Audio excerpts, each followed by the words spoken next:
Anyhow, I've got a list of things. My name's Chris. I operate Tracy's Creatives with my wife, Carla, is present tonight.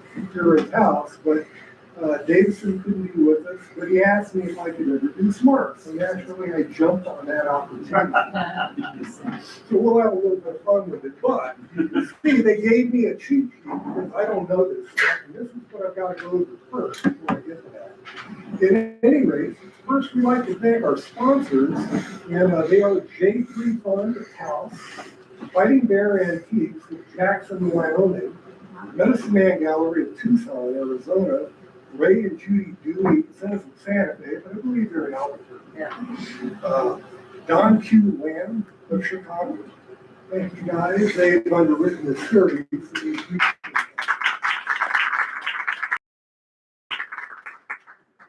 Next, water, hot beverages. Center, you guys probably saw that. Brochures, letters are also in the London Research Center. Restroom locations, there's one, I believe, right back here.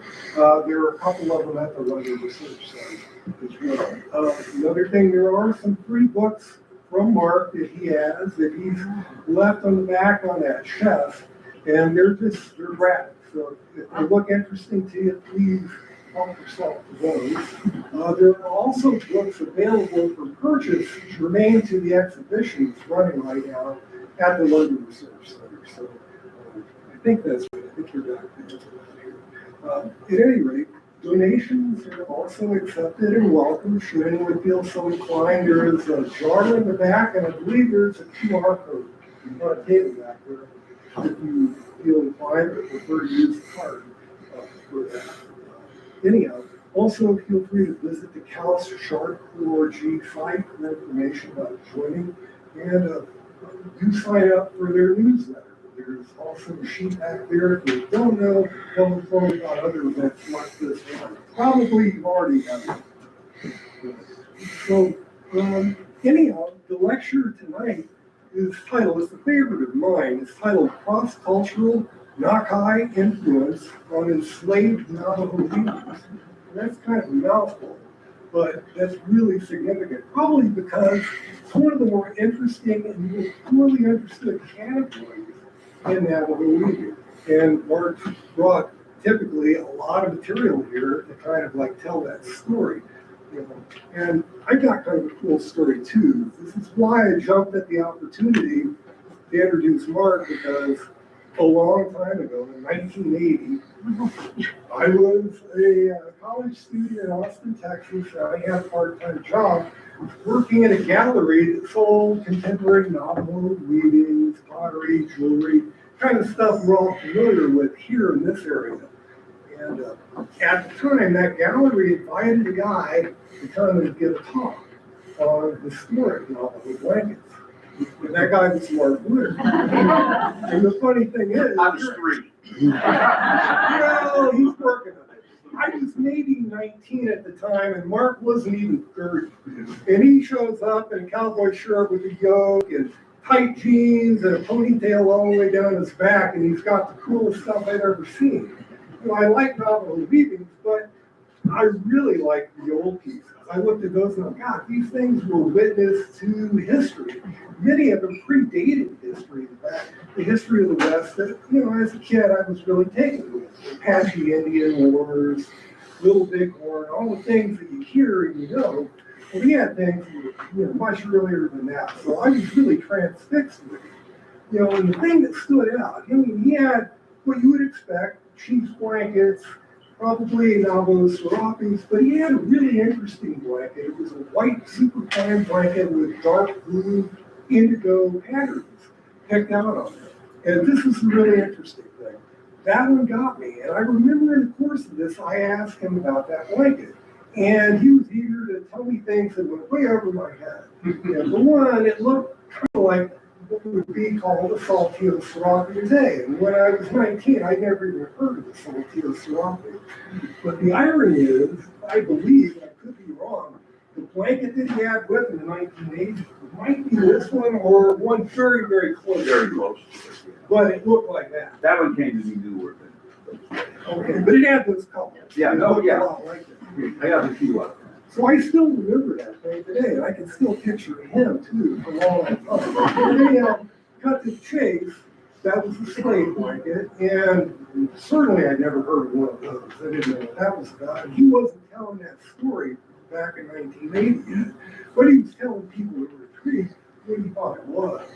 At any rate, the 90 is going to kind of crack that nut. So fast forward 46 years, is that really true? I think it is.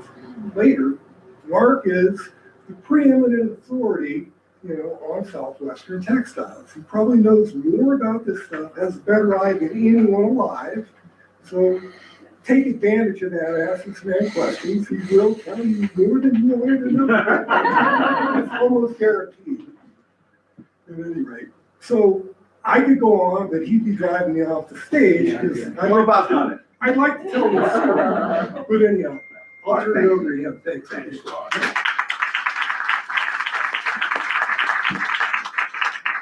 Thank you. Just one quick question. How many of you were here 2 weeks ago? Let's see, show of hands. Oh, that's a pretty good mixed crowd. So good. So I didn't bore you then last one. Well, so we are going to talk about, slave weaving tonight and what we call slave blankets. And in a way, the talks got a bit booked backwards because I think I should have talked about Navajo weaving first, and then this, because that's an overall study. That will be tomorrow's thing. You really don't want to miss it. I've been a Navajo rug weaver for 55 years. I have fabulous Navajo blankets. In case you don't think these are nice enough.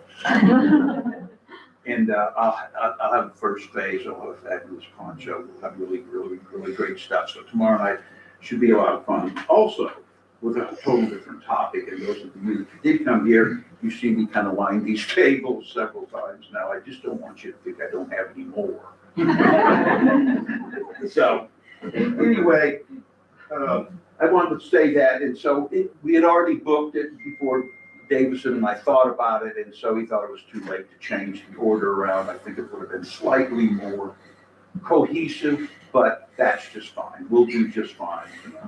Anyway, this will be the first talk you come to about slavery that is not about slavery. That's my least favorite part of the story.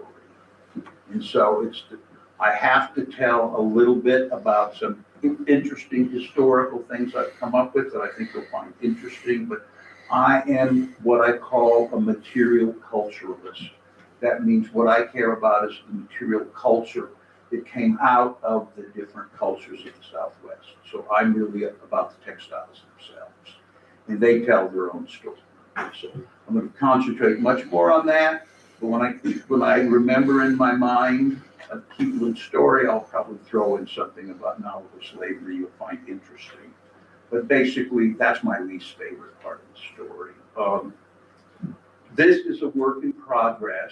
I bought my first blanket, my first unusual Saltillo style blanket in 1977. We're going to look at it in a minute. And it was a Mexican serape, and I was in La Mesa, or La Jolla, California, and I bought it from the sky. And I didn't really look at it. I just thought it was kind of cool, and it was a few $100s. And when I got it home, I looked at it and it had lazy lines all through the field. Now, lazy lines is a Navajo trait, and this is a Mexican blanket that shouldn't have that Navajo trait. And then I started looking at the ends, and it was continuous warp, which is a Navajo loom. And I thought, what the hell do I have here? So I quickly ran up to Boulder, Colorado to see my mentor, Joe Ben Wheat, and showed him the blanket, and he just kind of went, oh my. And so his comment to me that day was, if ever there's a Navajo slave blanket, this is it. And so that got me going.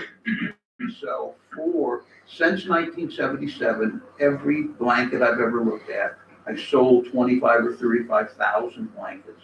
I own several thousand. So every blanket I've ever looked at, I've had that idea in my mind that those existed. And so I've always looked at things kind of through that eye. And I now have about 100 of them, and I've been working on a book and researching it. The book will come out in early 2028, and I have arrangements with the Museum of New Mexico to open a slave blanket show on the plaza in January of 2028. And that's exactly where I wanted it. I kind of played hard to try to get that slot in that location to start the show, because right across from the plaza of the History Museum is where they sold Navajos at public auction on a very regular basis. And so that's just part of history. And so because I've been researching so much, reading so many books, doing so many things, my brain is like overamped with stuff. So if I tend to wander around a little bit, it's because I will be wandering around a little bit. So one thing I always encourage the crowd, ask questions. Don't let me go on and on before the question doesn't mean anything. I like to keep the talks I do relative to the crowds that are there and what people are thinking. So please don't be embarrassed if I'm raising your hand. I might put you off for a half a second if I want to finish a point, but I'm very interested in what the audience wants to know about it. So if I skip over something too fast, if I say something too, I misspeak about something. So just please be participatory in the whole thing. Okay, so let's see. So I did have to take a couple notes just so I could remember to stay on topic. Now, slavery is not a unique concept. Most people are very surprised when they hear about Navajo slavery. They go, what? I never heard about that. Now, this is just a small handful of my books that are about Navajo slavery that I've been reading lately. And I have plenty more. So people say, never heard of it. I'm going, well, I don't know what book you read about the Southwest, but they're in every one of that book, and sometimes pretty profusely mentioned. And so I've been gathering information. This is one of 3 volumes that I have right now of the just research material on slavery. And so this is what I call the book, I think it's a cross-cultural, which is the Naakaii, or Hispanic, influence on enslaved Navajo leaders. Naakaii is the Navajo word for Hispanics, or Mexicans. And it means the wanderers. And so how the Navajo first saw the Spanish was this big group of wanderers that kind of wandered through. They didn't know they had a home in Mexico City. They didn't know anything about who these people were. They just wandered through. So the term is the wanderers. And so with intermarriage between Spanish and Navajos, which Navajos are totally the most casual people in the world. We've lived out on the reservation for almost 30 years now, and run a trading post and bought rugs from over 8,000. We bought over 8,000 rugs.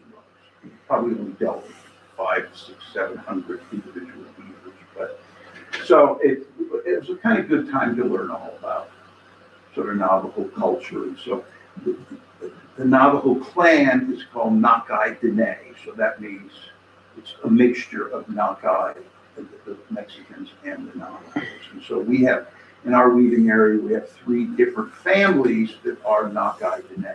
And so what that basically means is if you could go far enough back in their families, there's probably a common relative, but it could be 10 generations back.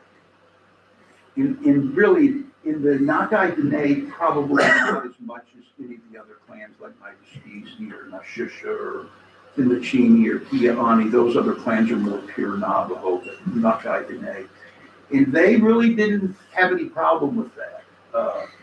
There is, Mike Skeesney is Hamus Pueblo, Nashisha is Hopi Tewa. And so they welcomed other people into their life system as long as they lived by Navajo rules. The only people that didn't get a clan were what the Navajos call the Belladonnas. And that's us. And that mainly happened because of the first meeting, which was August 31st of 1849, between U.S. military and Navajo. They pulled out guns and shot the 13 leaders of the Navajo. And that pretty much ended. And that incident happened about 3 or 4 miles in front of the trading post. And the leader at that time was named Narbona. He was 83 years old. And we might have heard of his great-grandson before, a guy named Couse-Sharp. And so the family of Narbona and Claw live in our weaving area. And I still have weavers from that family that weave for us today. And oh, by the way, this is my lovely wife, Linda. I better not get by without introducing her. And she'll help me hold up rugs. You know, she's heard so many of my talks, she could do most of them. But the last time I did a talk on Navajo slavery was after doing a lot of business with Larry Frank. I don't know how many of you actually knew Larry Frank, but I did quite a bit of business with him in the 70s and in the 80s. And I sold him a slave blanket. And his son, Ross, who was just fascinated by it, he kept asking me questions about it and talking about it. And ultimately, he became a professor at University of California, San Diego. And in 1995, he had me come out and do a talk for him on slave weaving because he thought it was so fascinating and it kind of tied into some of the, curriculum of what he was looking at. So anyway,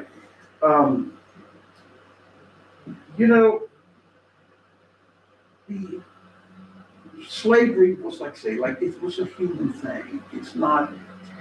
A lot of Hispanics I talked to were kind of sensitive about the fact that there was Navajo slavery, but really, humankind has always had slavery. There's things built by slavery we call part of the 7 wonders of the world. I mean, without slavery, there wouldn't be a Great Wall of China. Without slavery, there wouldn't be the missions in California. It wouldn't be the pyramids in Mexico, and so, it's just a part of human nature. And it's not the best part of human nature, and it's a real huge kind of hotspot political issue now, but it was just a way of life. And so it's always easier to have somebody else do something for you than do it yourself, It can be kind of a human trait. So anyway, when the Spanish arrived up in the Southwest, all they thought of the Southwest was, oh my God, we can get all these people to work in our mines, because working in the mines had destroyed a lot of the indigenous populations in Mexico because it was just a lot of work. And so they were running out of labor. And so when they hit the Southwest and all these new tribes and stuff, they thought this was like a treasure trove. And at first they took Navajos to the mines. And they kind of realized that these people were different from the native groups that they were really getting in Mexico. These guys were smarter, just more on top of everything. And so the Navajos going to the mines didn't really last very long. They thought they had better things for them to do. And they would become domestics. And then obviously the weaving issue comes in, and we'll deal with that a little more in a second. But basically the men were considered stubborn and lazy. And so, because they didn't want to, be slaves. And so they didn't make very good slaves. So it mostly became the women and children that were really taken. And the men were a little too much trouble to deal with. So anyway, probably Abiquiu is a huge part of Navajo slavery. It's considered a Henazado. It's not a Hispanic village. It's a Henazado village. And that basically refers to Native Americans that were captured from whatever tribe, and they got their freedom somehow. And so that is the roots of Abiquiu. They do not consider themselves Hispanic because it's Henazado. And more communities in New Mexico are going after that. And it's kind of funny to me because you get like Tierra Maria, they were always pure Spanish. We don't want these white people here when the hippies came around and everything. And you think about Truchas and Trompas and El Valle up above Chimayo and that. They didn't want anything to do with any of these white guys. They were pure Spanish. Well, then along comes 23andMe. And they start getting tested. And they find out a lot of cases, the Spanish is the least part that they are. They're more Native American and things. And so this is something that's causing a lot of change. And now these quote unquote Hispanic villages are applying for Native American rights, Native American money from the U.S. government. So it's kind of a shift in what's happened here, what they're realizing and stuff. So anyway, it's part of the story is a group of Navajos picked up on a slave raid, and the slaving trail was really from Abiquiu. Have you ever driven out Highway 96 towards Cuba? Well, it's a pretty nice road. It wasn't a tough way to go. So when you get out to Cuba, you get 550. If you go a little bit north, by that time you're already kind of in the Bisbee Badlands. And so from there, you could kind of go right straight across the Bisbee, and you're at the Chuscas, and that's Navajo land. And so that was the main route. And so someone, whether it was Native Americans or Spanish or something, picked up a group of Navajos. And they stayed several days or weeks or whatever at Abiquiu. And then they were taken down to Santa Fe to be sold at public auction, which is what they did, gone, right on the public plaza. And so they got attacked by a group of natives, of another tribe of Native Americans, and those Navajos got killed. And when survivors of that got back to Abiquiu, the head of the Catholic parish was infuriated about the whole situation. And so what he was so infuriated about is they didn't take care of the souls of those people.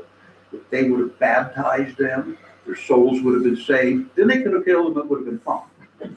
Right? But they didn't baptize them. So that started a really big thing of baptizing all Native Americans that came through Abiquiu.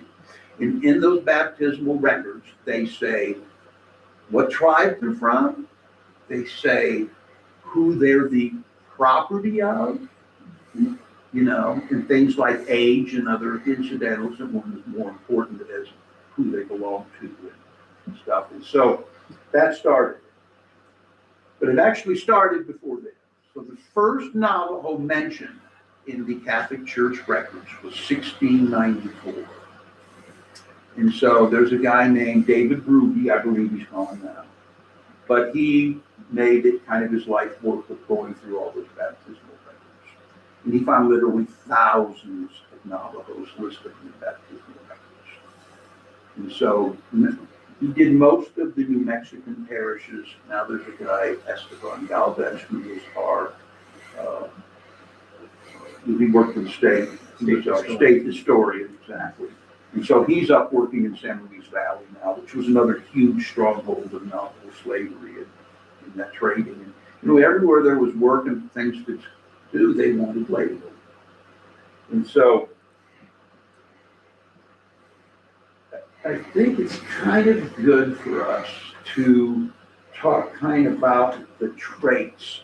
One way when we look at textiles to try to determine whether they're Rio Grande, whether they're a Hospital Saltillo, those were basically similar style looms, or native looms or something, is by the, first off, foremost is the weaving trades. Now the Hispanic loom, which we have a big example of in the show, I don't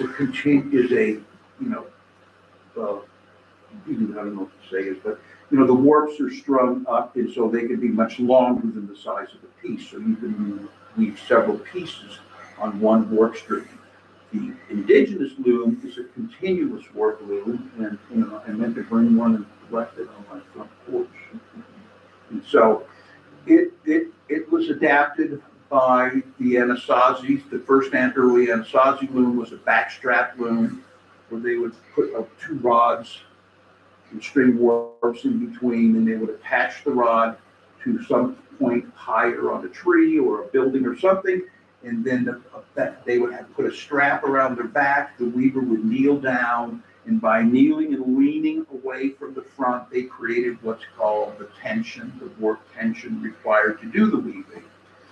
And so sometimes, long before the Spanish arrived, that loom adapted from a backstrap loom to what we call a simple frame loom. And that simple frame loom is what the Navajos used to weave. We have a small example in the gallery here to show what that is. But on that piece, the size of a piece is determined before it's woven. So with a continuous warp, the warp is strung and then they get the size, and then they string that up and have the tension. And the Navajo or the Pueblos first adopted. The Anasazis first used it. The Pueblos adopted it. The Navajos adopted it from there. And it's kind of believed by most historians that date was sometime between about 1600 and 1650 when they adopted to it. Historians used to believe it was the Pueblo revolt that caused that, because the Pueblos revolted in 1680. All the Pueblos got together and chased the Spanish out of New Mexico. And it wasn't a pretty picture, and they killed the priests, they chased everybody out. They went down kind of El Paso or a little further, I think. And then in 1693, the Spanish came back, and that's what they call reconquest. And so by that time, the Pueblo Indians were already weaving on the primitive upright loom, and the Navajos adapted. Historians used to believe it was that time when the Spanish came back that a lot of Pueblos left the area because of the harsh treatment of the Spanish, and that was where the cultural interchange happened for the Navajos to learn to weave. Joe Ben Weed, who was kind of my hero and mentor, really felt it was earlier than that they learned, because, you know, by 1700, the Navajos are being given accolades for their abilities to weave, and he didn't think they could have learned that quick. It was just a little bit too fast. And so that was what he always felt. And so, you know, and I got to spend a lot of time with him. He used to dig in Yellow Jacket, which is up north of Cortez, and I lived kind of near there, and I used to go up and visit him a lot and go see him. And I was just this kid that got lucky and found a lot of really cool blankets. I found a lot of things he's told me that didn't exist. And I bring it, and he'd go, only you, Mark, would do that. And so, you know, he used to always say that, you know, they talk a lot about the Navajos raveling cavalry uniforms, you know, to get the color. Well, cavalry uniforms weren't red, and that's the color they mostly raveled. And so he said, well, they never really raveled blue. Well, I found a beautiful Navajo child's blanket with all blue ravels in it. So I said, cavalry uniform, Joe. He said, oh, I hate you. But I donated it to the museum. I thought it was kind of a fun piece. So anyway, so, you know, with the traits, we see the two different looms. The Hispanic loom, doesn't have continuous warp, and so it'll have cut warps at both ends. Those cut warps can be tucked back in and hidden and make it look like a Navajo blanket. And within the things, particularly in this category that comes off of the different looms, there seems to be an attempt to kind of disguise what loom they came out of. Like off the Navajo loom, they have a lot of Hispanic traits. Off of the Hispanic loom, they have a lot of Navajo traits. And so that's one thing I haven't really rectified in my mind why they would do that, but it sure seems to be true that they did. And so as we go through the pieces, I'll show you things that have, so what the Hispanics did on their loom was they bundled their outer warps. And sometimes it was a single warp, sometimes it was multiple warps. I've seen 6, 8, 10 bundled warps. The concept of that is when they're throwing their weft around the outer warps of the piece, with bundled warps, you could put a lot more warp tension on those warps, and so when you were pulling it didn't pull the piece out of shape. And so on a Navajo loom, they usually had single outer warps, and then they had selvage edges. And so that selvage edge was the same thing. It was a multi-cord, 2 or 3 cord, and those were usually 2 or 3 plies. And so those served for that same purpose, is you could put a lot more warp tension on them. So when you were weaving the piece, you didn't pull it out of shape. And so these are different solutions that came up being solved on different types of looms. And so that cultural interplay, I think, is just really interesting to me. And so the loom is one real consideration as far as traits that show us where the piece came from. You know, the other thing is the design. The Navajos use a different design style than the Spanish did. Oh, here we go. And so Joe always considered this, he always considered that the basketry came first, and the blankets came later. So he thought, he was concluded that the designs used in a Navajo basket were what was first used in Navajo blankets. And so we see two different designs in this basket. We see bands, and we see what are called terraced half diamonds. And Joe considered blankets that only use those two elements pure classic. It's a term he didn't really use to many people. He didn't like the term late classic. So he had classic, transitional, and then regional. Those are the three types of Navajo blanket.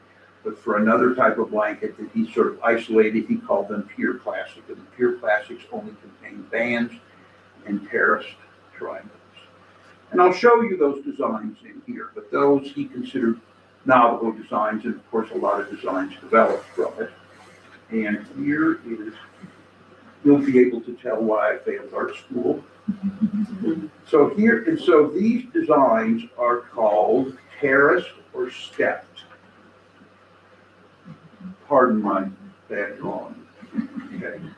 But those are achieved by, you know, staying around a single warp for several, however many wefts you want, and then stepping to another warp. And sometimes you step over the warps could be, you know, any number of things depending on what you want, and we'll look at that in better examples. So Hispanic design was primarily serrated or diagonal designs. And those are achieved by either picking up or dropping a warp every time you run across with a weft. And so that will create my next beautiful drawing. And so that's what you get. Tell me if I need to talk a little louder too, if you're okay. Okay. And not if you're hard of hearing. And so these are serrated, and so that's Hispanic design. Most of the things you'll see in our room in the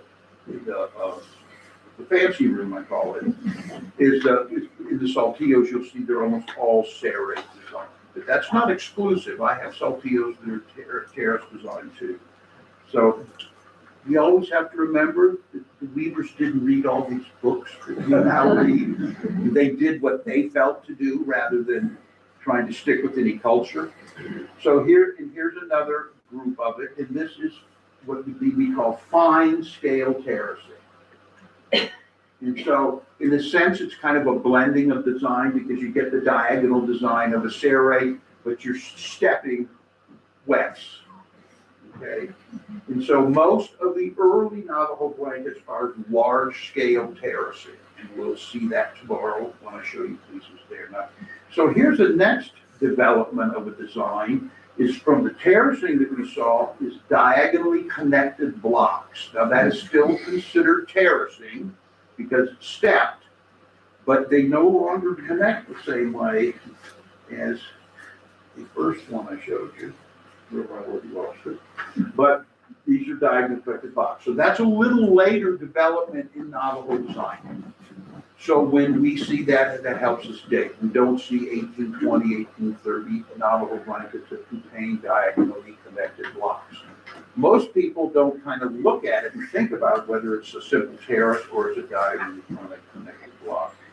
So here's another one that comes in a little bit later, and that is what we call terrace meanders. So this is something that doesn't come into Navajo design system until, you know, into the 1860s or so.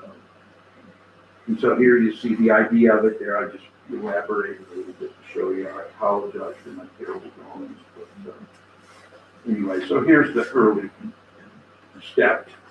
And then the other thing we see enter about that same time period is crosses. And so we see the typical cross like that, and we also see spider-woven crosses. These were not in the Navajo design vocabulary much before 1860 at the very newest. really 1865. They didn't do these. And so there's a lot of theories why. I mean, the Navajos saw plenty of Spanish crosses and things, but they never used the design in their vocabulary. And all of a sudden, and this is my theory, of course, they started losing. As long as they were fighting the Spanish, they basically were winning. And they could go back to their own territory. But when they started losing, they sort of decided, maybe those guys, we're losing, those guys use crosses, maybe we should use the crosses. And so another interesting thing, which I'll show you a really beautiful poncho tomorrow night, but they started putting, and so the Mexicans wore ponchos. And we can see a lot of most all saltillos, 95, 98% of all saltillos were ponchos. And so that was one thing in my analysis form I always looked for. And it was sewn up with a later thread, a different thread or something, so we know they were originally open. And then we would see sometimes wear or something. So several things when I was looking at saltillos, and I went over this for the first talk, but when I got really hooked, I bought my first saltillo in 1977 also, and I loved it. And in 1981, I bought the White Book, Jeter book, the Santa Barbara book. I bought that whole collection. And in 1988, I got hired by Bob Bishop at the Museum of International Folk Art to curate his quincentenary show on saltillos. And so Jeter's book said there was only 200 saltillos in existence. And so I told Bob, I said, there's only 200 of them. I'm going to know all about saltillos if I just go look at all 200 of them. And so fortunately for the wonderful people from the Folk Art Museum, the Rio Grande book said all the places they went and looked at stuff, and they mentioned in that book where they saw Mexican serape. So that's where I started out my little saltillo trail, I called it. And Bob thought it was great. He gave me a big stack of Museum of Folk Art stationery. He goes, write any museum you want, tell him whatever you want, go see him. Boy, his curator was not happy with me. She never did like me because she thought she'd be more controlled, Bob said. I think this guy will do a good job. So anyway, I found all 1,100 of the 200 things. And so I did in-depth analysis for him, we photographed them and everything, and we literally, we were doing a book on it, but we didn't have a book anywhere, a huge database of information, you know, how many of each type and everything, or in every museum in the country. I wrote 300 European museums. I got a big book on European museums, and I went through it. Anywhere they said they had, you know, North American textiles and Native American textiles, I wrote them. And since I bought the saltillo collection, I also got the book. So I was afraid to ask them if they had a saltillo serape because I'm afraid they didn't know what it was. So I sent about 300 or 400 books all over Europe in museums that they had it. And one of the funny things is numerous museums sent me back and said we would never have anything from Mexico in our museum. I kept those letters. So anyway, I think my phone is trying to talk to me. So, Mark, can I ask you a question? sure. So the Navajo weavings, the slave weavings that we're seeing, the Navajos were weaving parallel to the slave weavings. It's just the Navajo weaving technique was in full blast. Well, yeah. Kind So- of some timeline on that. Well, they were utilized, you know, the Navajos that could weave, and I'll get into it a little bit more, were captured. So they were weaving for an owner, Okay. somebody that owned them and probably dictated what they did. And so, but they were the unlucky ones, of course. Most of the Navajos managed to keep their distance from being captured, and but they kind of kept their distance. Now, people talk a lot about the Hispanic influence on Navajo weaver, or the Saltillo influence on Navajo weaver. If you owned the Navajo weaver, you had a lot of influence. You know, and basically a slave blanket represents the relationship between the captive and the captor. Because if you owned a Navajo weaver and you wanted a blanket, you had to make it for you, right? But then your wife might make one, so you dictated something different to them to make. But they were dictating the pieces that they made. In some cases, people probably didn't even know what a Navajo blanket was, and they just said, go make me one of those things you make so I can sell it. But a Navajo weaver in 1865 was bringing $500 at public auction. Now, you could buy a ranch in Mexico for that much money. So that's how valuable they were. And so one of the Spanish governors in the late 18th century writes in his report back to the viceroy in Mexico City. You know, they wrote about every kind of aspect and things that were going on in Mexico and everything. And he, when he gets to the Navajo, he says they work their wool with more delicacy and taste than the Spanish. So they realized they were good. A few years later, Fernando Chacon, who was the governor of New Mexico, takes it a step further. And I think this was 1780, 1783 or something. I don't remember the exact date. Anyway, in his tirade about the Navajos raiding and they're stealing our horses and our sheep and cattle, and they turn around and run back to their own country, and there's tens of thousands of them, so we can't really retaliate. After he's done with his tirade, he takes it a step further. He says, but the blankets they weave are the single most valuable trade item in our province. And so although that was quite a compliment, it actually became a curse. Because if the Navajo blanket is so valuable, how valuable is the Navajo that can produce a bunch of them? So, you know, if you make one for your wife, you make one for your kids, you make one for everything, then all of a sudden there's surplus, and those surplus can be sold. Now the other really, oh yes ma'am. Are the weavers male and female? No, well, in our 8,000 runs, we thought about 5% have been from males. Oh, But okay. historically speaking, males did weave, they've always woven, but they usually would give that blanket to a female, you know, person that the traders were more used to buying from. And so the lady would just say she wove. And that was pretty common. Now, Hosteen Claw was probably the most famous male weaver of all time, but he had a Hopi grandfather that taught him how to weave. So he learned how to weave when he was really young. So when he fits, I don't want to get too sidebarred on what his story was, but he lives in our weaving area and we still buy rugs from members of his family now. So a fellow named James Sherman was the first kind of male that in essence came out of the closet to become famous. And he did weaving demonstrations, you know, in different galleries and stores in Scottsdale and things like that. He was a really good weaver. And he learned from his stepmother, Clara Sherman, and Clara was kind of our main informant for the book. And she was a boy. She made me her last rug at 96 and died at 98. And so I do talks on just our trading posts and stuff, and I have tons of Clara Sherman stories. She was a hoot, and she just, I just can't describe how she was smart as a pistol, a great weaver, and it was really kind of a treat. But she taught James, and James, we got to the post, we took over the post in 97, and unfortunately it was claimed to be a hit and run accident. But there were some kids out drinking and shiprock, and him and a couple buddies of his were walking down the road. He was a drinker too, and they swerved. Is that a good word? Swerved. So they swerved over to kind of scare the Navajo men that were kind of staggering there, and they lost control of the car and they ran him over and killed him.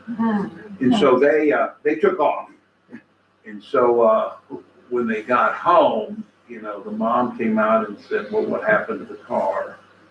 Got a big dent in it. And he said, oh, he hit a cow and he did this and that. And she was a little smarter than that, so she started checking. And eventually they did had to catch up with him for doing it. But it was a shame. So he only worked for us for about 3 years in the time we were there. But he was really nice. He was very quiet, but really good leader. So, Mark, you mentioned that, what percent was it that, or weavings made by men? well, what we More or bought less, in yeah. our last 30 But it years, was like- they're 5%. Okay, so if you, how do you know that, I guess? How do we know that? Now, how do you know they were not done by men? Well, because the men brought them and sold them to us. Oh, you're talking more contemporary. Oh, yeah, we're talking about our time, Oh. our 30 years of totally. But, you know, you But there are could- no characteristics in this. No, there's no male characteristics. They're out using the same rule, the same things. But, you know, there's sometimes when, because we are aware of some male weavers that do weave today, and there's sort of artistic considerations that you could speculate on. I said, so anyway, happens to have a little deal here. So anyway, you know, the loom, the design we've talked about a little bit, and then the third really big consideration for trades is coloration. So there was different coloration was popular with the different cultures. You know, red, white, and blue was the typical Navajo coloration. We don't really know why it happens to see the same colors as the American flag. It's coincidental, but we don't really know. Hispanic, you know, as you see the Saltillos, they were used to a lot more coloration. They had much more access to dyes and the colors. And after, you know, synthetic dyes were discovered in 1856 for silk, in 1857 for wool, and that was a $1 billion worldwide business. Those dyes made it everywhere. Joe told me that he found synthetic dyes on trade deals, which are the trade manifests for goods coming up from Mexico in 1860. So within 3 years, and those dyes got everywhere, basically. And, you know, we didn't know they run, we didn't know they faded, you know, they don't have the integrity of the natural dyes, but they were popular, so they did it. And so you see a lot more wide variation of color, and you'll see tomorrow night, our Navajo blankets won't have this vision of color, so these really show sort of that cross-cultural trait. So Mark, you've talked a lot about how the dyes run, and yet you have this incredible collection of pieces without I don't dye. let them run. Well, I know, but No, I no, mean, these- so this is a percentage of how many pieces? Well, it must can be there it that- can be cleaned out. Oh, they can be, okay. Certain colors can be, like blues and greens, you can't, it's pretty much ruined the piece. But the reds, the oranges are, you know, can be cleaned out. Okay. But before that, you know, a lot of the things were, you know, cochineal or lac dye, Right. indigo dyes that don't run. So with mostly these kind of pushed right to the tail end of that period. Okay. So anyway, one of the biggest problems with slave blankets is their total lack of documentation. You know, if you had a Navajo weaver and you had to make you a blanket and you were going to take it to your rich friend to sell it, you didn't say, "Hey, buy this blanket my slave made," because you just told the guy you had no money in it. So, you know, you kind of cut your own price by doing that. So, you know, so that's sort of facetious idea of undocumented, but basically it wasn't popular or something to mention the Navajo slaves. And so when the Rio Grande book came out from the Folk Art Museum in 1979, there are only 3 documented examples of slave weaving. And so those are very scant. Like in San Luis Valley, there was a blanket called a wedge weave that was made by a lady, and they know her name. And then there was one made in Abiquiu for a child's bed that we know of. And I can't think of what the third one is right now, but there was only 3. And so since 1979, we've probably found about 12 more. Esteban Galvez, who somebody seemed to be familiar with, great-grandmother was a Navajo slave. And he has 3 blankets that she made. And so I'll show you a couple of documented things. And if you go into the Luna Chapel and you look at kind of our slave blanket wall, the far end there was a white blanket that's pink and red stripes. That is the very best documented slave blanket that exists. And that lady escaped from Bosque Redondo, and she was headed back to Naakaii, which is the Navajo land.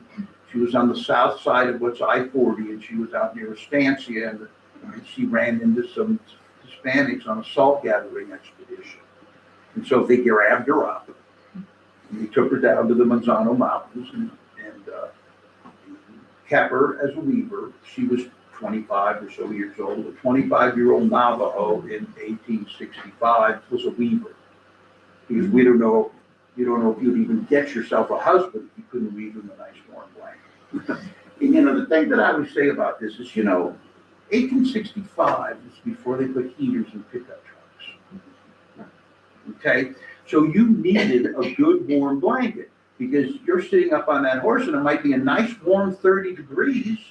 And that sun goes down, it's 30 below. And so everybody that traveled around the Southwest had a wearing blanket. And if they didn't, they probably ceased to travel because they died, frozen to death. So when you think about it like that, so that's why the blankets were so important. They were totally necessary to life in the Southwest because of our, we have a very unique climate here with that, with the high altitude. So anyway, Harry Mira was the first person that really published something on Navajo slave weaver. He was the curator at what was called the Laboratory of Anthropology that is now MIAC. And so those guys were involved in a lot of really interesting things in those days. But he published a book, surprisingly, and of course it's a little pamphlet. I have 8 copies. You think I could have found one in my messy office to bring tonight and show you. But he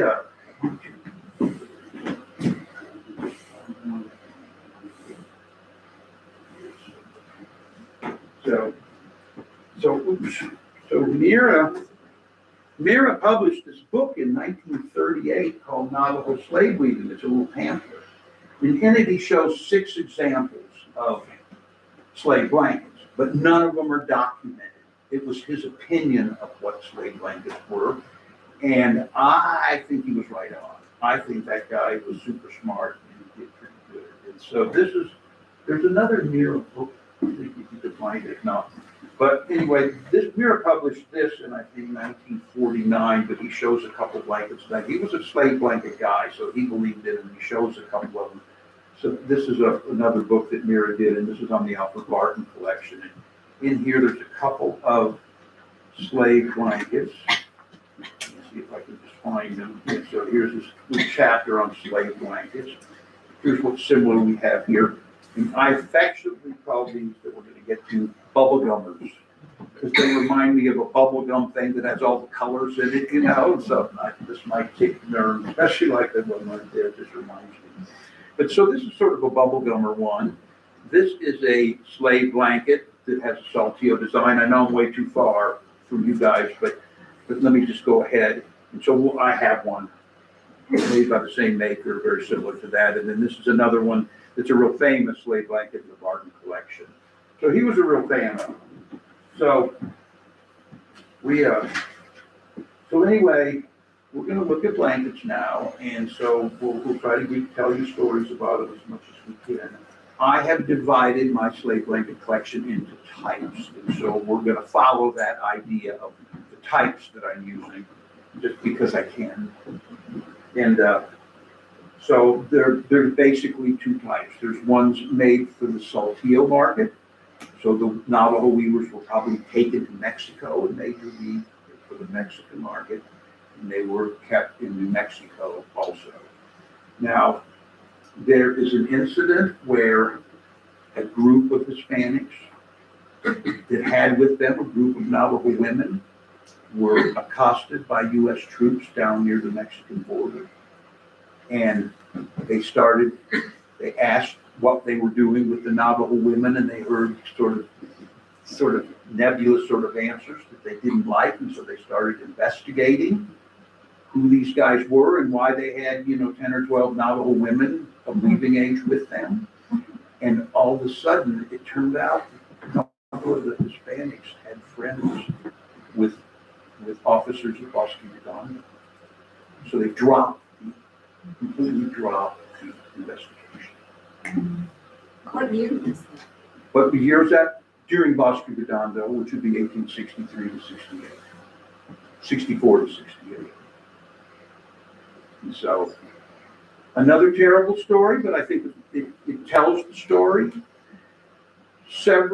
When the Navajos went to Bosque Redondo, they kept several weavers at Fort Defiance to weave blankets for the men so they could keep warm. And that was 1864 and 1865. Another true story I've turned out. The Surgeon General of the United States ordered that the weavers be sent on to Bosque Redondo because of the syphilis rate amongst the men. So there's a lot of stories like that. So, and gotta read my book. So anyway.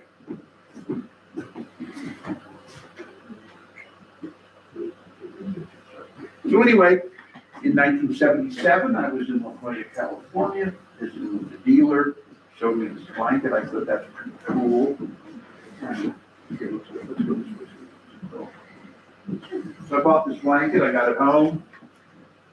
So I thought it was a Mexican serape. Does it look like one? I started looking at it. It had lazy lines all through the field. And I said, what the hell do I have here? What are lazy lines? Well, what are lazy lines? Well, lazy lines is a term the Navajos kind of hate. It's a Pueblo term for the Navajo. The Pueblo and Navajo both weave on the same loom, right? And so on a Pueblo will carry the weft all the way from one side to the other side, right? Navajo will weave as far as they can comfortably reach, repositioning themselves or the loom some way and weave. And so they really should be called sectional weaving lines. And a sectional weaving line is a tapestry joint made arbitrarily into pieces. It's the same thing as a design change. And so it's a Navajo trait though. And so, yeah, and you can walk this around and show people and so this is the one I showed Joe Ben Wheat. He said, oh my God, if ever there's a slave like it, that's it. It has an interesting little braided end on it, but if you take the braid apart, it's lukewarm. The other interesting trait is this class of blanket, and this is not a unique, this is a class of blanket. There's probably 30 or 40 of these in existence that I found in different museums. And so it's 2-ply handspun wool warp, which is a Rio Grande warp. So it's Navajo, loom, Navajo weaver, and Rio Grande warp, and Saltillo design. So this dark color is indigo blue, and the brighter colors in it are early Germantown yarns. So you would date that about 1860? 65, 75, I'd say, because of the aniline colors. So are you testing for aniline versus? To me, by 1865, it's all available. It's unimportant. These guys all want their dye tests, and they make such a big deal of it. Now I feel like they're going to put their dye tests on the wall and put the blanket in the trunk. And I tell people that it's all available. It's the art that makes it special. I'm an art teacher, so it's how beautiful the colors work with the piece. It's more important to me. Now, there's a lot of people who would argue with me and they hate my idea, but that's basically it. So anyway, here, let's do this. So you can see it, because somewhere about a year or year and a half later, I found this blanket.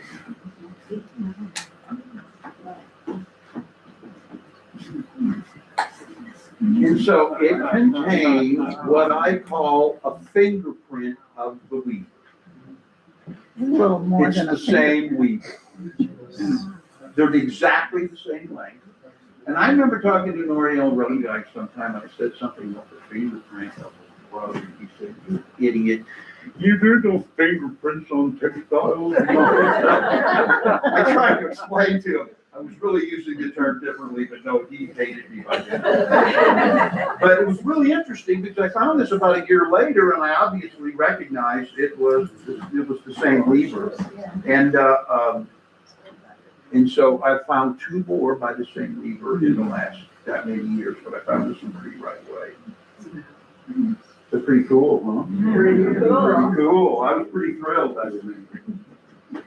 So anyway, these probably made by Navajo weavers that were taken to Mexico. I have theories about this, but I don't have any evidence or any proof, so I'm not really gonna go there until I can prove it, but I'm out to try to prove it. I'm pretty sure I've resolved it and even where they even went. Where they kept the Navajo weavers and everything, but I'm not gonna say that until I get more proof. Here's another example, but a really beautiful. So this is the same idea, it's got the same braid on the end, it's the same lazy line structure, probably not the same weaver. And so we've come up with a term that we use when we are dealing with saltillos and things like that. We call them point specific. So we don't know if it's the same weaver, we don't know if it's the same workshop, but it's the same something. So What's the thread count on that? I have to count it. Give or take? I'd say the weft would probably be about 60 or 70 wefts. Seems really fun. Yeah, it's pretty fine. Let's see a little closer. Well, I have a handy dandy. So on a continuous work, how do they adjust the tension on the edge? On the sides? Yeah, Well, generally, they would bundle the outer warps Yeah. so they could pull enough tension when they string the loom up. So when they're pulling those are it, bundled, okay. yeah. And so that's Hispanic loom. Navajos usually have braided selvage edges are what they're called. And so- Okay, I'm with you. Okay. That makes sense. Mhm. So this is a very beautiful one of these. And Chris commented on it nice, but I have probably five. I probably have 5 of these that are this coloration. This is wool Oh, yeah. from what cow? She. How Whatever. much is it worth? How much is it worth? It's not an economics class. How much do I think it's worth? No, I think these are very valuable. There's only a handful of them in existence. So. But anyway, here, this is a little bit different one, but you know, there quite a few of them are different. This is the one I sold to Larry Frank, and after Larry died, I bought it back from Ross. I hated that I always sold it. This one's, of all of them, has the most kind of Rio Grande traits. It has kind of the Brazilian gold, and it's a little heavier weave. It has beautiful indigo green and indigo blue. Now, Yeah, why it is is this one a easy. slave blanket? Pardon? Why do you know this one is a slave? Well, here's the answer to that question. It's Navajo woven. Would you agree with that? Yeah. Lazy lines, okay. Why wouldn't a Navajo weave it and then wear it? It has a slit. No. Why wouldn't a Navajo weave it? Anybody want to answer that question? Why wouldn't a Navajo make this blanket and never wear it? It makes as much sense as a Marine killing an ISIS guy and dressing up in his uniform. Yeah. He's gonna get shot by another Marine as being an ISIS. So if a person wearing this blanket at a distance to a Navajo is gonna be a Mexican. And so they're not gonna ride up and make sure it's safe, they're gonna shoot him at a distance. Guns can do that. So that's the most logical thing I have, is it's cross-cultural. You know, the only Navajo that would wear this is somebody that would want to be cross-dressing, and that would be unsafe in the Southwest. So, Mark, how do you think that this cross-cultural exchange took place? I mean, it was very informal, right? So do you think an owner, a slave owner, would say or indicate to the weaver, you know, here's a blanket I bought in Saltillo. I want you to make one like it. It's So I said this earlier, I love good questions, that's a very good question. I said this earlier, but maybe y'all didn't catch it yet. Slave blanket represents the relationship between the captive and the captor. yes. And that relationship can be as broad and as varied as you can possibly imagine. So it's never one thing. Do you think they had some kind of like a book from Spain or wherever? No, they just. Tapestry. No, I think they just knew what was popular. They saw Joe Blow down the street that had something that was pretty cool, and now you got a Navajo that can weave one, and you tell them to do it, but, you know, what you had made for your wife would be different than what you had made for your children, or what you had made, your grandfather wanted one, so basically, they were dictating, you know, what they did. And also for a market. And actually for a market, yeah, but, you know, practicality was probably a little bigger than the market, but, you know, but money is always good, comes in handy. And so that's it, and so it's in an innumerable amount of relationships that this caused, and that's why when we look at these, I'll tell you kind of what I think, but it's just a million relationships, you know, and so some guy would just go, make me one of those things you make, and then I'm gonna go sell it and make money, or a lot of times it's probably very specific. The size of what it was, and the color range. These are her favorite colors. That's something you would appreciate. Yeah, and That's so simple. what dyes they actually were able to get, and it's just, there's so many factors. And I mean, I've made myself crazy for the last 30 or 40 years, this and this, and I wake up in the middle of the night and I write all these crazy things about all these relationships that went on with all these people. Good for you. Yeah, I know. And so it's nuts. And so, I'm not at that point yet.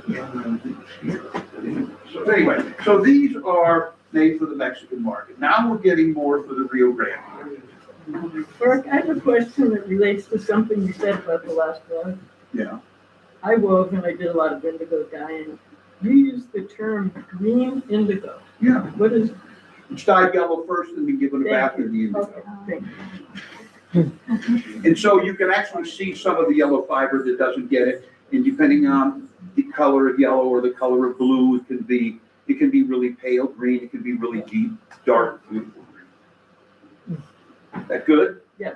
I made it up. That's what I would have done. So anyway, this is one again I bought years ago, and I just was so impressed with the unusual coloration. So so the red is all bayetta in this, and this is a retarded bayetta. Now I will say, absolutely, especially for somebody that knows about weaving, this is my opinion. So this is my speculation, but it's very educated speculation, because I've seen, I mean, I own 35,000 blankets, and I've been going to show for years and looking at stuff with this idea in mind, to look at traits that I think would be Hispanic.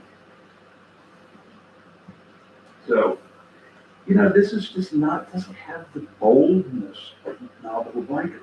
Tomorrow we'll look at Navajo blankets, it's very bold, you know, because I've seen these pastel things, it's Hispanic. This one has a bunch of these little blue webs in it. I mean, little red webs, all over. Prolific all through. Can you guys see those back there? Yes. Yeah. So I have my own idea of what those mean, but let's stick to our blankets. So, And what is bayetta? well, bayetta is a Navajo term for cloth that they took apart. Now, the Navajo was the red man in the red land, the broken red nation. So they were fascinated with red, but they never had a dye source. The Spanish did, and it was kosher deal, and it was very expensive. As a matter of fact, it was the second most valuable export ever out of the New World, second only to precious metals. Pound for pound, worth similar to silver. It's a little red, it's a little scale insect that lives on the nopal cactus, and it was the rage of Europe. It produced the best red ever known by man, most color fast and the strongest red.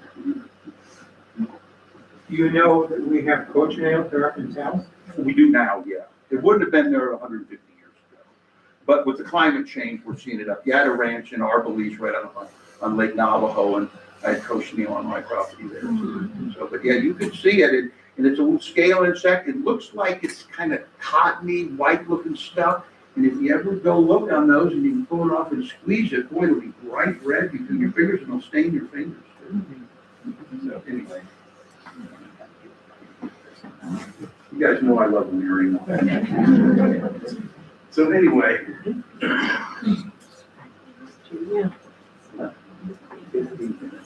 Now, we can do all these. We're gonna have to go quick, guys. Real quick. So here is sort of typical Navajo blanket made for the Hispanic market. Because those are just not Navajo colors.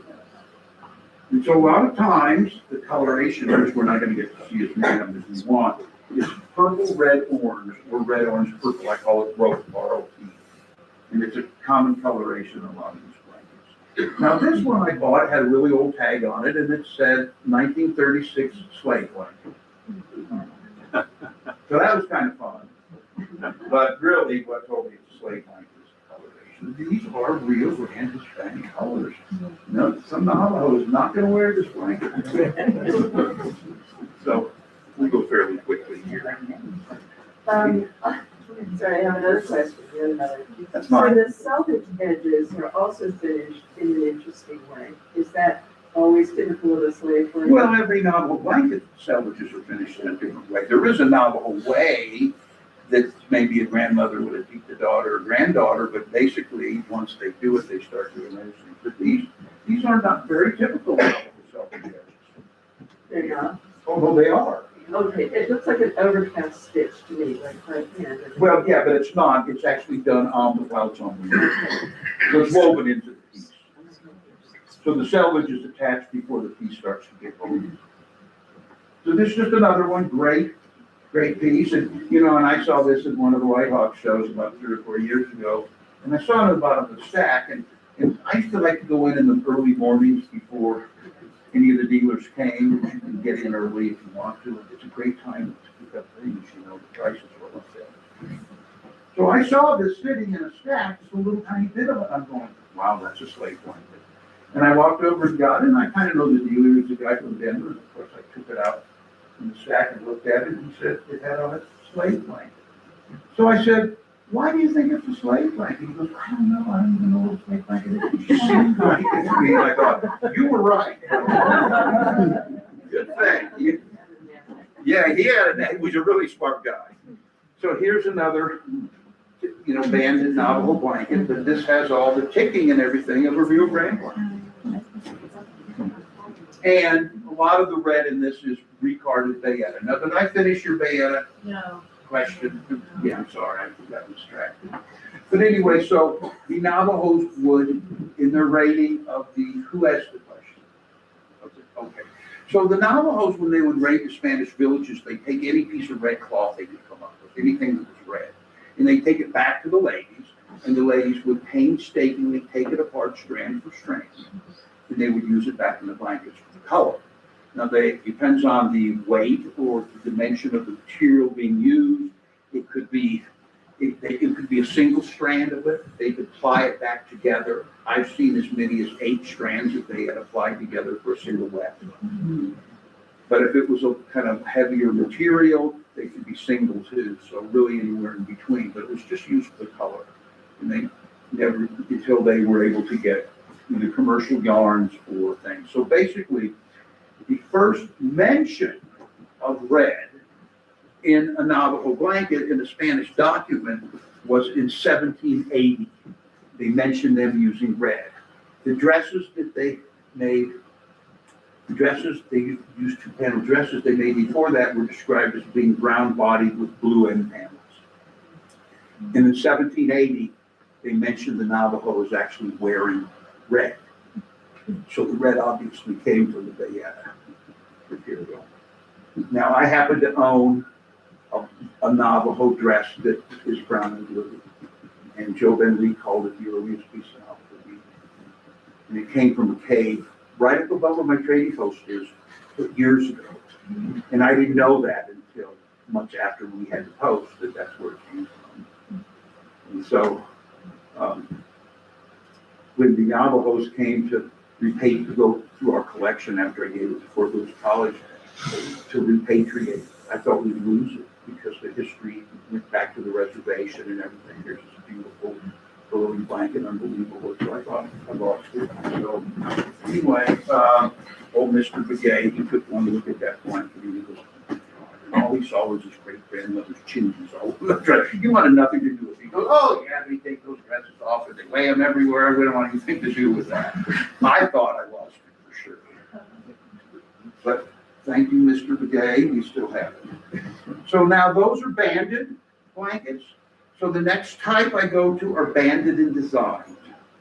So here we see this particular example here, typical Navajo classic designs done in a banded blanket, what we call terrace stepping designs, like I said. So this is just a classic Navajo serape design, all done in pastel colors. Again, the same. Oh, sure. The same question you asked, why wouldn't a Navajo wear this? Because they're gonna get shot by another Navajo for being Hispanic. I mean, that's just, so this is what I call the bubble gummer. This is what Harry Meir identified as slave blankets. This was sort of, most all of them he showed, but one were this type. And most of those are still at my end. So.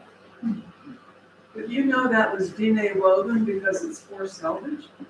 Yeah, it's for sellers and it's lazy on it. And continuous work. So it's got all the Navajo traits. So, here's another one. See, I'm the first one to say it's my decision. And that doesn't make it true, it just means it's my opinion.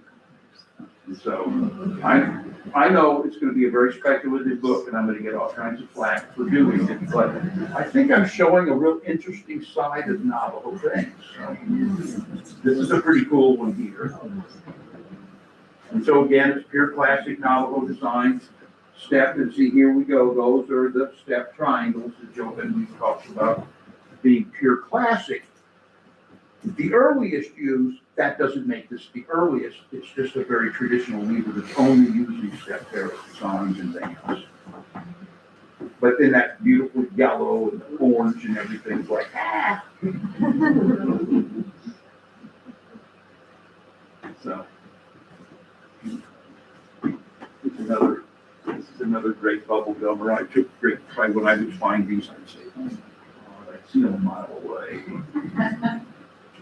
But here's one. Now, this is one that does not have the side stitch. This says bundled outer warp, similar to a Hispanic blanket. And, you know, I'm sure that the owner said, well, I don't want that Navajo crap on there and that selvage, you know, just do it, make it look like a Hispanic blanket. You know, I don't want them to think some Navajo made my blanket. So this one, as quite a few do, I try to point them out. This just has bundled outer warps in a typical Rio Grande fashion. But we can't see from back here. Does it have lazy lines? Oh, yeah. Some, you know, not always. Sometimes that's one thing that's left out. And so when you see, there's no like one rule or one blanket. They're all individual things. Yeah. How about the fringe on that? Well, that's another topic. And so I'll show you a great one. I had to jump ahead to do it because I think this is a great one, and this shows what they did. And we're out of my regional style, but this has loop warp fringe on both ends. See? And it loops back through. So the weaver had to take a rod, a piece of stick or something, and once the loop was up, they put that in there to space it, and when they started weaving, they weaved the web of the blanket against whatever they had in there. Now, it's not enough that that's how it's done, but it's done the same way on the other side. So it was totally planned out. Here's the other side, has the same loop. And so that's a great trait for me. I love seeing that trait where I see loop warp ends on both. Now, sometimes the fringes get cut, so they're not always still looped, but this is loop warp. So this is a great example of them doing that. And so this shows, you know, nice terracing. It's typically what we call a moat. This one does have selvage. So that's continuous work. Oh, yeah, so this is loop warp. So like I said, when they got the loom set up, they had to put something in there, and they started weaving against whether it was a rod or a stick or something, so they're weaving against that in a precision amount. They figured how to do it on the other side too, so this is totally conceived. Yes, ma'am? In doing that, when they were setting up a continuous work, would they usually twine something between the threads, between the work threads, and hold it in place, and then put the rod? No, I don't think they needed to. I think they just needed something to batten against. I mean, weavers, you know, the weavers know, I've never woven one yet, but who knows, I'm young. But, no, I don't think they needed to. I just think, and we see weavers still do this now. They do it on saddle blankets often to do the fringes on saddle blankets. You see this loop warp ends a lot in the Navajo saddle blankets. Oh, do I have to?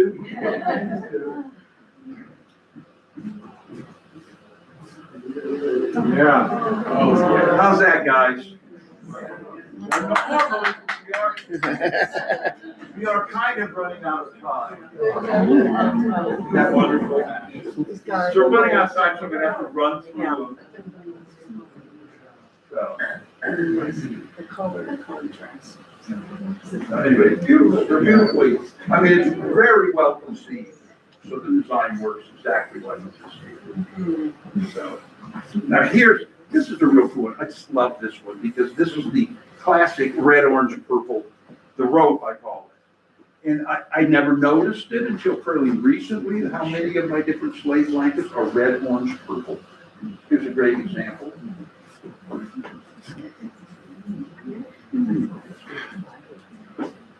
And the red in this is gravel recarded, it's cochineal dyed, and the orange would be, so the first two synthetic dyes that were distributed out to the Southwest were orange dye number 5 and what we call fuchsia. And so this is really a deep purple, but it's real, faded real easily, so it looks like a gray, but it actually is very purple. And then the red is tested cochineal. So kind of a really fun blanket, I think. And so this to me screams slave blanket. So is it safe to say if you find a blanket that has these colors, you're immediately thinking it's probably a slave blanket? Or is there a parallel tradition? No, it's got to be numerous things. It can't just be one thing. Because, I will show in my book a whole group of Rio Grande blankets that are red, orange, purple. That's what I'm saying. Yeah, so I'm going to show that to say this is real common Hispanic coloration that we see. It was the fashion of the time. What's that? It was the Fashion of the time, exactly. So this is another beauty. This came out of Taos here from a dealer. And this is just a really fun blanket because this is all Navajo terrace triangles. Because that's on a split. What? That's on a small loom. Yeah, this is off of a Rio Grande loom. So, it's a Navajo to weave on a Rio Grande loom, that is not any problem at all. It's a little harder to get a Hispanic to weave on an upright loom, but basically, if they're weavers, it's the insertion of design and everything is exactly the same, so they can go either way. But this is just a beautiful, classic serape center that this has. So, and then I know somebody's going to ask if I don't do it.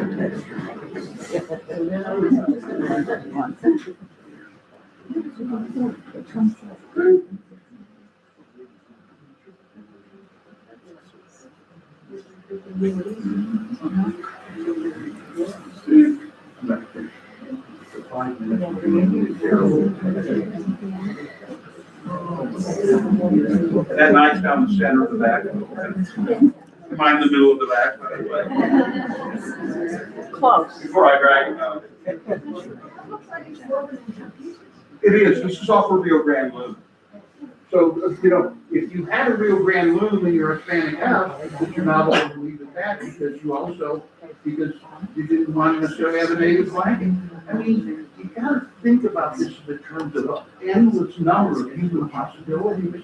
They went up, and that's the main thing. It's not one thing, it's 1,000 different relationships between the captive and the captive. But that's the key relationship, is the captive and the captive. So I'll just skip through it. So here's one that's kind of really classy Hispanic coloration and Hispanic dirt. Kind of grubby. But yeah, it's got kind of grubby. See, so there's a great Saltillo diamond and all the serrate designs. And again,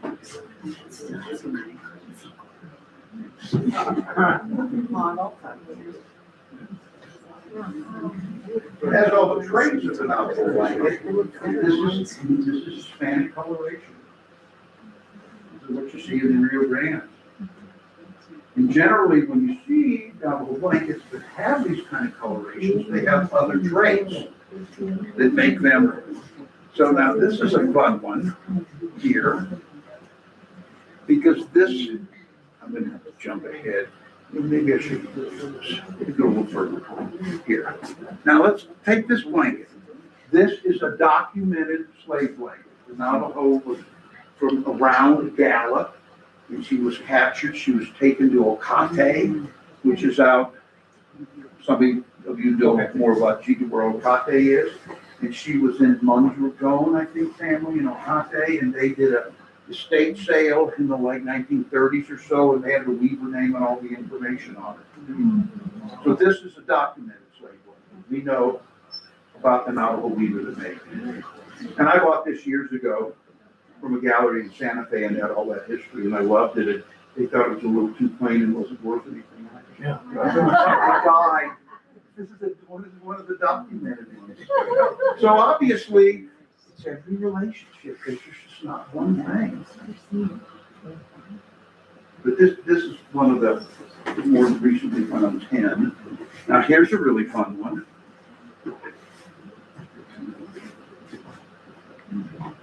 I bought this at Sotheby's 35 years ago. And it was in like a secondary sale, wasn't the primary sale, and I went down, I think I paid $250, I mean $250. I couldn't have been happier.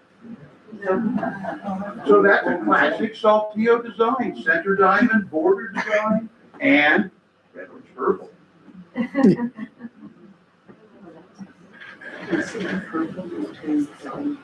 So, excuse me, What are the diagonal lines? the lazy lines, those are the lazy lines. So it should be called sectional weaving lines. But the Pueblos, picking on the Navajos, called them lazy lines because they said, since they wouldn't carry their wefts all the way across, they were being lazy. Now, is this all natural dye? No, those would be synthetics. The field is just natural gray, yeah. It's just called gray, and so, you know, you just get that nice natural striation. Yeah, it's beautiful.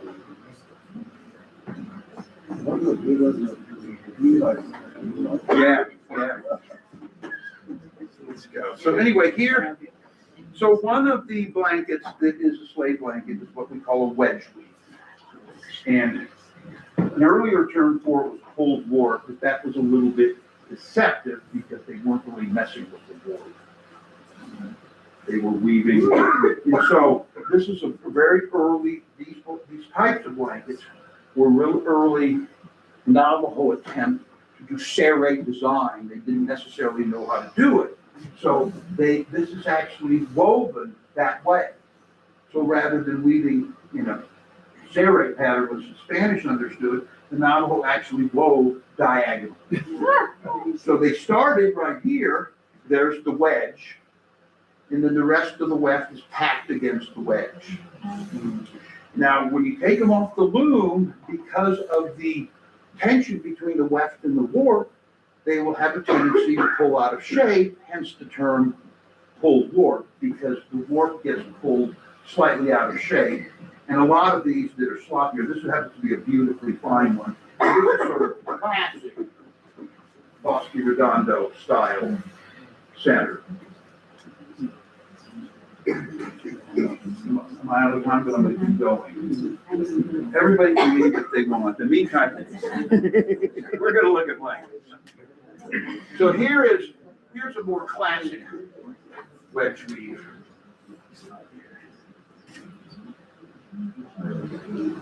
So this is sort of a diamond center.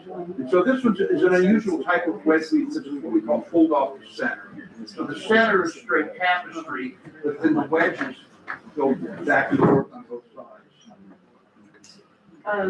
My friend and I want to know, so you throw it on over your shoulders, it's fantastic, but back in the day, would a Spanish person, an Anglo person do that? Throw it over and wear it? Until they got heaters in their pickup trucks, they would.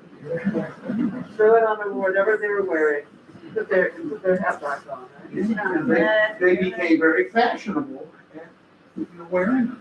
Well, I'd love to wear one, but. Yeah, I mean, you had to have one to survive in the Southwest. If you were traveling, you had to have one. So you didn't just put it on your bed? You didn't just put it on your bed? I didn't say you couldn't, Well, no. but I'm sure if you were out on your horse, you might be in bed. I mean, you just have to think logical about how people live, yeah. And of course, they would sleep under their blankets, that's what we would sleep under. So, yeah, it's more common sense than you think. People like to make it more complicated, it's not really that complicated. You know, so, now we have Sears and Roebuck, you can go buy those blankets. Yeah, Pendleton, yeah. But just one or? Let's see, where do you really go? So anyway, the Navajos, this is a child's slave blanket. And this is a very interesting piece because this is made on a Rio Grande loom. So it's one half panel of a usually 2-piece Rio Grande. And so it's got bayetta and plied yarns, and it's got a fake selvage added to the side put on because the Navajo weaver, although she was weaving on a Rio Grande loom, wanted it to have selvage. And then it has on the ends the warps that would have extended past the body of the piece or been tucked back in. Very unique. And this was collected in the 1870s by a military officer who was out here. So this has really good collection history. So now here's another child's piece. And this, we talked about a little earlier, this was collected by Roy Robinson, was that his name? And he had a big sale at Bonham's, I think, about $5-6 million. He had all kinds of Indian art all over everywhere. And so this, I bought it with a little group of stuff in there. And it had a tag, and so he bought this in 1920, he documented everything, it was super good. A little tag attached to the corner that said slave. So that could be the very earliest mention of the slave. 1920, mention of it. But slave blanket is sort of a coined phrase. That's kind of interesting that. Yeah, that he actually said it. Yeah. Yeah, because it's the first time I've seen anybody ever say it in any kind of print. So there's one more class I'd love to show you guys unless you're too bored. And these are what are called Bosque Redondo blankets. These were made mostly, this one in particular was made for a military officer out of northern Colorado who was stationed at Bosque Redondo and had a weaver make it. So this one is documented at Bosque Redondo. And mostly these are made out of the earliest types of Germantown yarns. And so it's a classic serape, but it has all the unusual coloration. And so I'll have a chapter in the book on these particular Bosque Redondo blankets because whether they were enslaved, you consider them enslaved or not, but they were suppressed weavers weaving for somebody else. So I'm going to show you a few of here real quick. This is a beautiful one. This one's documented. I got it out of the Colorado Museum of Natural History. I got them a first phase, so they were happy to let me trade whatever I wanted because they never had a first phase.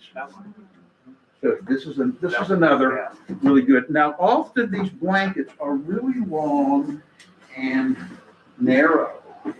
And I thought that was really unusual. Well, not only that. No, It's the size and length of an army pup. well, yeah, but not only that. Okay, have you ever seen military issue blankets that were issued to a military in the eighteen I sixties? grew up in the sixties in Alaska, we had a lot of military. service. Yeah, so a military blanket was like a Pendleton blanket, but twice as long. And so you would lay it down in your bed, and then you would have plenty of blanket to pull over the top of you. You know, and so those were the military issue blankets for the military Bosque Redondo, and so this is kind of emulating that with its huge size. And I've even seen these 2 feet longer than this, at the same width. So this is all early, what are called Germantown yarns. And the threads are still crocheting and stuff, you get a nice variation. Here's a real cool one I've had for years of the Bosque Redondo pieces. And I've never been able to solve the problem with this. But this one's huge and long. Now this is, the red material in this, we're gonna get real technical and maybe I'll explain it a little more tonight. It's what's called hard worsted black dye. This is the first type of bayeta that was used, although this blanket would date later. The red is all this very early type of bayeta, and then the other colors are what we're called Saxony. It's very silky commercial yarns. And so this, since this was made probably by about 1865, it's the first image of an American flag on an Navajo flag. And somebody's initial. I've never been able to, I've been through all the. Oh, that's all. MR. And so I went through the military records and everything looking for an MR, I haven't found one yet. But he could have been some kind of a congressional person or somebody like that. There was a lot of people out there that could have got a blanket made like this morning. He could have been a sutler. Yeah, it could be anybody. But Beta Bosque Redondo, he probably was associated with the military. Yeah, this is just kind of a fun Bosque piece, just because it's so elaborate. And mostly they're Germantown. This one happens to be hand spun.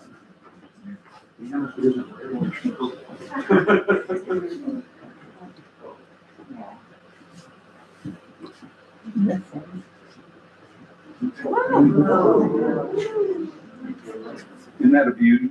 Yeah.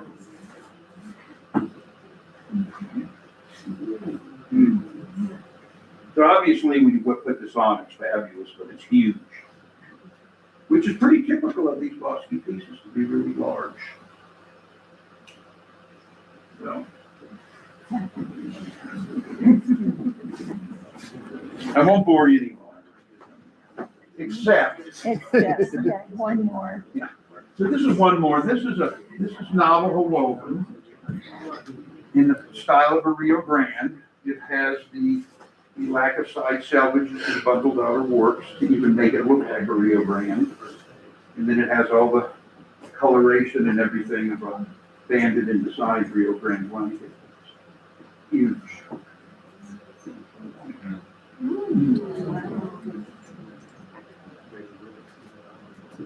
Yeah, you see the Navajo and you really see the Rio Grande, so cross-cultural. And there's a little green in here. You can't really see it back with this. This is a green. A little tidbits of green. So, well, I'm sorry we've run out of time, but it was a lot of fun. You guys were a great audience.